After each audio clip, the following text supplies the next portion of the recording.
This Chevy Trax is a great daily, but the stock sound system is very thin. Today at Wrath Customs, we're fixing that. I'm going to show you how to wire a high output amplifier and drop a sub into the Trax without stripping the interior to the bone. I found my fire.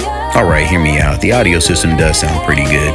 It's even got some pretty decent punchy mid-bass, but what it lacks is the subwoofer side, and that's what we're addressing today. And for power, I'm going to be using the Apline S-A60M. It's a 600 watt amplifier. And the manufacturer's packaging is absolutely rocked by the shipping department. I mean, look at this thing. It's an absolute mess. Fortunately, the amplifier is housed in some plastic, so it didn't get damaged at all. When looking for the best location to mount the amplifier, I usually love to try for one of the seats. But in this instance, I really don't think that's my best option. I mean, it does fit under here and it probably could work, but I know there's a better spot.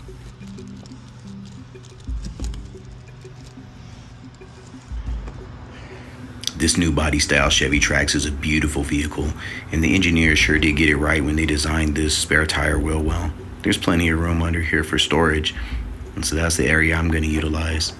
Check this one out.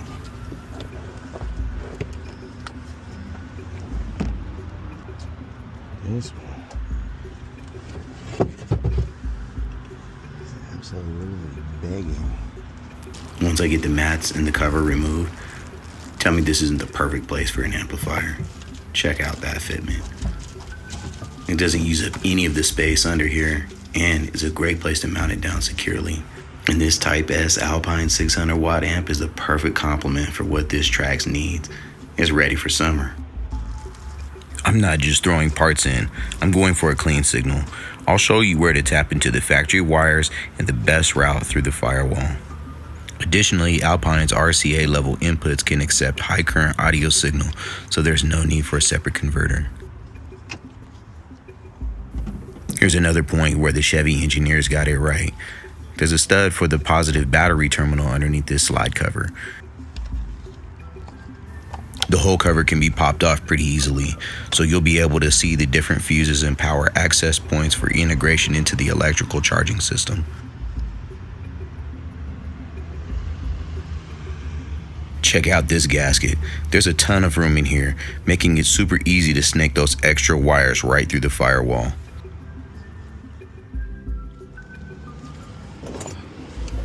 Right here under the dash is another shot of it. I hope you can see it where I'm pointing at.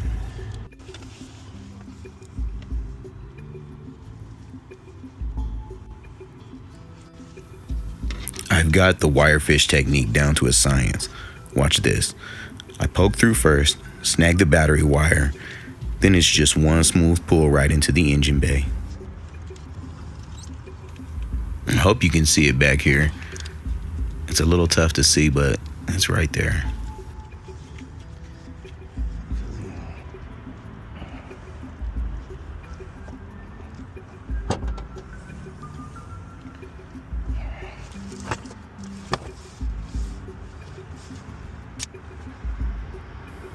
Every solid installation requires a good amp kit.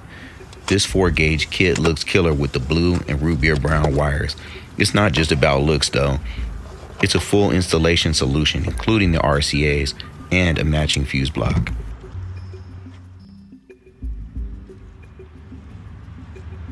Mastering the wire fish is all about the handoff. I've already poked my lead through. Now I'm just going to attach the main battery wire so I can pull it through the firewall in one shot. Make sure you're taping the wire securely to the fish. There's nothing more frustrating for an installer than to have a wire pop off halfway through the firewall.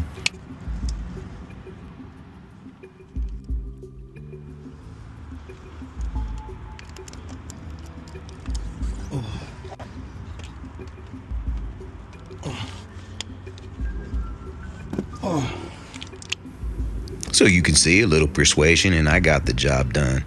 Right there, ready to go. Check out this placement.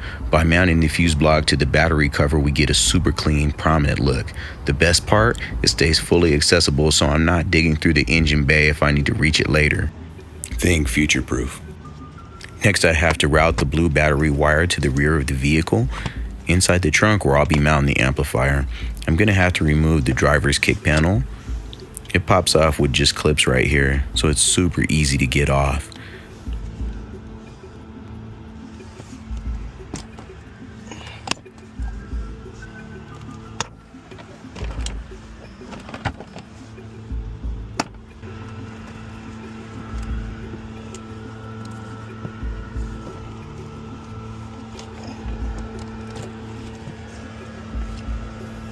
After a nice clean tug beneath the carpet, I'm going to go ahead and follow the factory wire mounts so that way my wire is safe and it can't get pinched.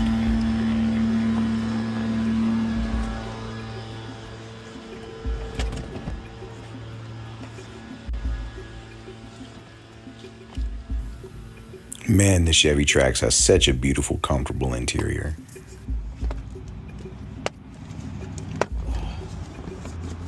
It really is the same deal for the back seat. I have to remove the sill cover, which is just pop clips, and then I'll be able to stretch the wire right underneath the back seat.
A lot of being clean is just about knowing where you can tuck the wire, what it has to be attached to, and if you need zip ties or not.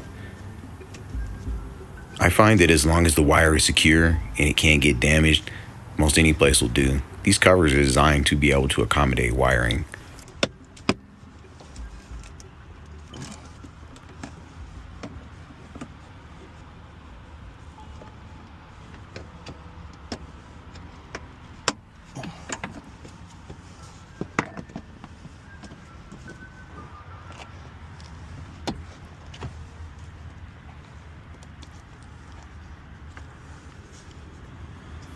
Now for the part everyone dreads, the lower B pillar.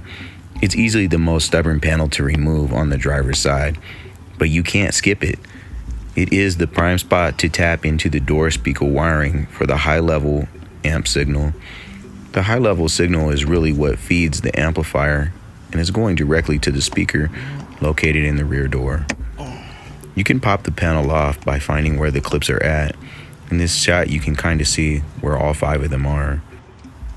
Oh yeah, believe me, it can be taken off with a little patience. And since the seatbelt is still stuck through there, I don't fully remove it. I just tuck it over here so it's not in the way. I did remove the door panel so that way I can see which wire colors the speaker is actually using. But you don't need to do that because you can find them inside of the B pillar. They're right here, light green and light green black.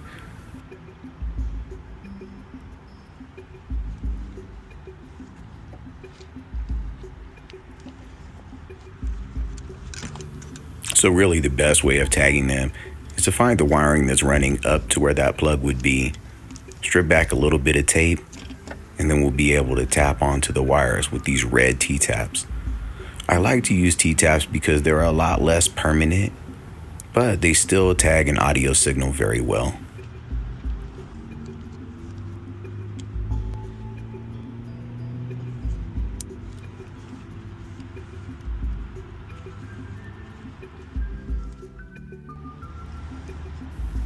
Remember how I mentioned the Alpine S-A60M handles high-level inputs? Here's a pro tip. You don't need fancy adapters. Just snip one end off of your RCA cable and crimp on some male spade terminals. They plug right into the taps. Throw a zip tie on for strain relief, and you've got a rock-solid connection.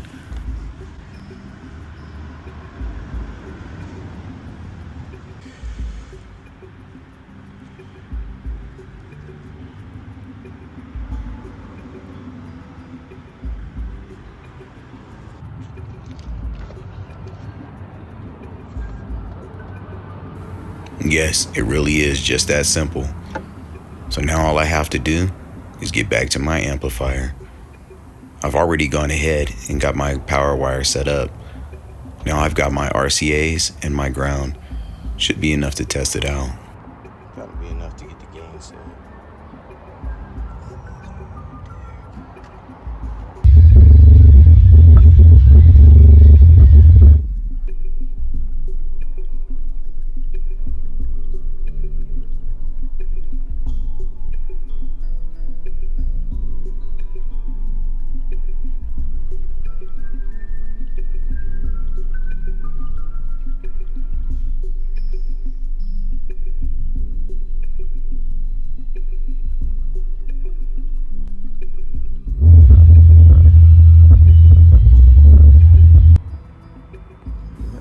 There you have it. Clean power, solid signal, and a fuse block that's actually easy to reach. Hopefully this saved you some time on your own project today. If you ran into a snag or found an even better way to pull the wires through the B-pillar, drop a comment below. I'd love to hear from you. For more step-by-step installs, check out the other videos on my channel. I'm Wrath Customs, and I teach custom car audio. Happy building.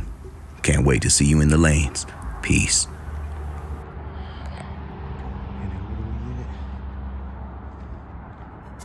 And then what do we get?